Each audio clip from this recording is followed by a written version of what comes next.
සුද්දොන්ට විතරක් දෙන්නේ? සුද්දොන්ට විතර. ෆොරිනර්ස් විතර මෙතන. ඒ ලෝකල්ස් දෙන්නේ නැද්ද? ලෝකල්ස් විතර දෙන්නේ බිස්නස් මෙතන. ඉතින් ෆොරිනර්ස් විතර ඔක. ඒ වගේ හැමතිස්සෙම බිස්නස් හදන්නේ.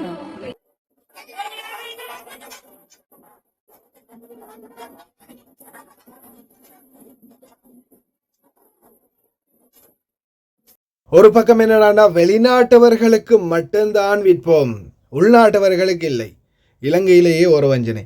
அதே போல் முன்னாடி டாக்டர், இப்போ அடுத்தது நர்ஸா.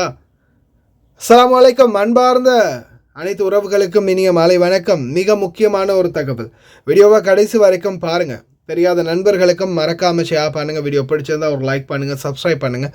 மறக்காமல் பெல் பட்டனை முதல் செலக்ட் பண்ணுங்கள். அப்போ தான் போடக்கூடிய தகவல்கள் அனைத்தும் நோட்டிஃபிகேஷன் மூலம் கிடைக்கும். என்னடா அக்கா பேய் அடித்த மாதிரி பார்க்குறாங்களேன்னு பார்க்குறீங்களா? ஆமாம், கலைப்பொருட்கள் இருக்கக்கூடிய கடைக்கு போனால் அதெல்லாம் ஃபாரினர்ஸுக்கு மட்டும்தான், உள்நாட்டவர்களுக்கெல்லாம் விற்கிறதில்ல. இது என்ன நியாயண்டா? அதுக்கு முன்னாடி இன்னொரு தகவலை பார்த்துட்டு போயிடலாம்.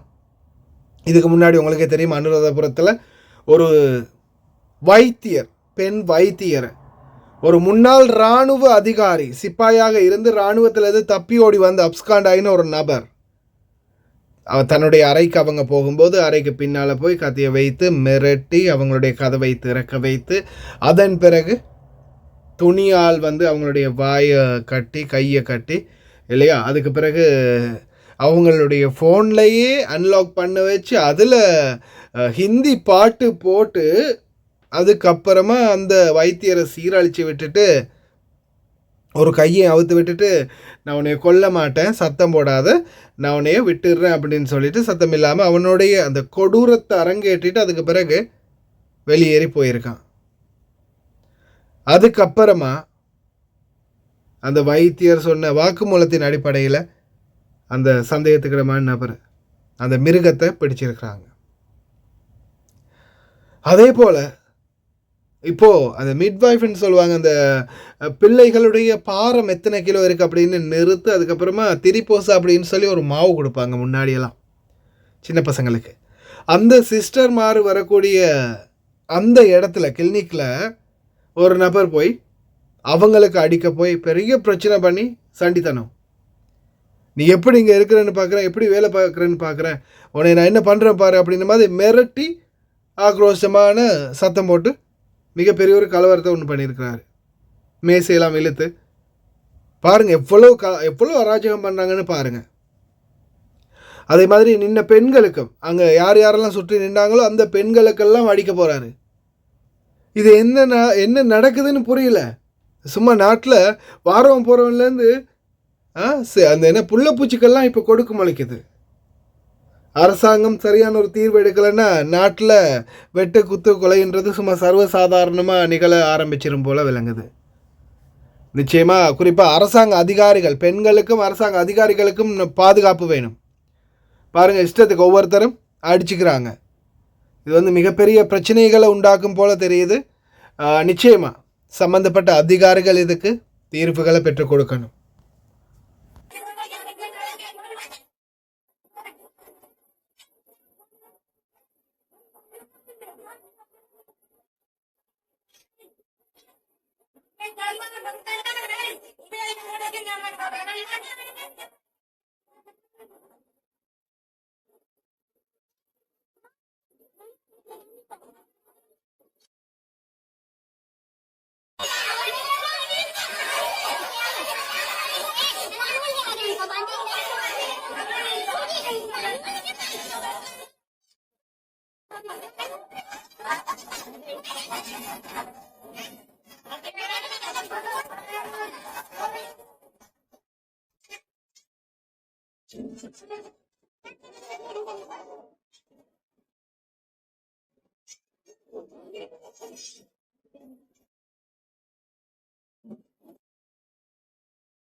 Jangan bodoh, baik ini.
සුද්දෝන්ට විතරද දෙන්නේ? සුද්දෝන්ට විතර. only foreigners. ෆොරිනර්ස් විතර මෙතන. ඔව්. ඇයි ලෝකල්ස් දෙන්නේ නැද්ද? යන්නකෝ ගිහින් කියනවා පොලිසියට යන්නකෝ. ලෝකල්ස් විතර දෙන්නේ බිස්නස් මෙතන. ඉතින් ෆොරිනර්ස්ට විතර ඕගොල්ලෝ. ඔව් කිව්වහම යාට. ඒ වගේද හැමතිස්සෙම බිස්නස් හදන්නේ නේද? මලවල් යන්නේ මේක. ඉතින් ලෝකල්ස් වල ඉන්න නැතුව ඇවිල්ලා බෝඩ් ෂෝකට දාන මෙතන. කොළඹ ඉඳලා කට්ටිය එනවා ගන්න නැහැ. අපි ගන්න නැහැ කවුරුවත්. ෆොරිනර්ස් විතර. ඔව් ඔයාගේ බඩු නෙවෙයි මගේ තැනේ. ඒක රජේ කන්නේ ඔය යන්නකෝ සල්සලට ලක්ෂයට යන්නකෝ. මගේ නැතුව. සයින් එකක් දාලාද ෆොරිනර්ස් වලට විතරද කියලා? ඔව් දාලා තින්නේ. කොහෙද? දැන් මට කිව්වනේ කටින්. නෑ මට දාන්න. ඔයා ඉන්ට්‍රස් එක මම පොලිසියට කෝල් එකක් දීලා මෙයා බිස්නස් කරන්න දෙන්නේ නැති කියලා වදියක් කළා කියලා. අනේ කියන්න ප්ලීස්. දුවරියක් කළා. Only foreigners it seems. Only foreigners. Yeah. So sign එකක් දාලාද මෙතන? අපි බලන්න. Put it on social media. Put it on social.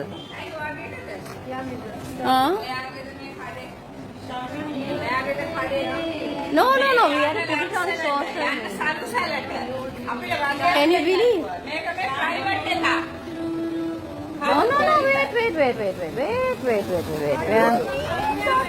I will. මොකද්ද මේ නම? මේ what is the name of this place? அது இந்த பொம்பளையோட கதை என்னன்னா, கடைசி வரைக்கும் அவங்க பொருள் விற்கவே மாட்டேங்கிறாங்க உள்நாட்டவர்களுக்கு. இலங்கையர்களுக்கு எந்த ஒரு பொருளும் இல்லையாம், அது வெளிநாட்டவர்களுக்கு மட்டும்தான் விற்பாங்களாம். இது என்ன நியாயண்டா இது? நம்ம சொந்த நாட்டில் கடையை போட்டுட்டு நம்மளுக்கு விற்க மாட்டாங்களாம், வெளிநாட்டவர்களுக்கு மட்டும்தான் விற்பாங்களாம். அப்போ அதே வெளிநாட்டில் இருந்து வரக்கூடிய இலங்கையர்களாக இருந்தாலும் கூட வாங்க முடியாது போல இருக்க. அதுவும் வெள்ளையா, நல்ல தோல் வெள்ளையா, வெளிரெண்டு வந்தால் மட்டும்தான் கொடுப்பாங்க போல. அதே கொஞ்சம் மாநிலத்து வெளிநாட்டவர்கள்லாம் வந்தால் கொடுக்க மாட்டாங்க போல. அப்படி தான் தெரியுது. இலங்கையில் சிலருடைய அந்த குருட்டுத்தனமான சில அந்த சட்ட திட்டங்கள், அதே மாதிரி சிலர் எடுக்கக்கூடிய அந்த முடிவுகள், தீர்மானங்கள், நானே பெரியவன், நானே மந்திரி, நானே ராஜா, அந்த மாதிரி ஒரு சிலர் செய்யக்கூடிய சேட்டைகளை பார்க்கும்போது தான் உண்மையிலேயே அப்படியோ கூப்பிட்டு வச்சு மண்டையிலே குட்டணும் போல இருக்கும். இலங்கையர்களுக்கு விற்க மாட்டாங்களாம், வெளிநாட்டவர்களுக்கு மட்டும்தான் விற்பாங்களாம் கலைப்பொருட்கள் எல்லாமே. எங்கே போய் சொல்கிறது?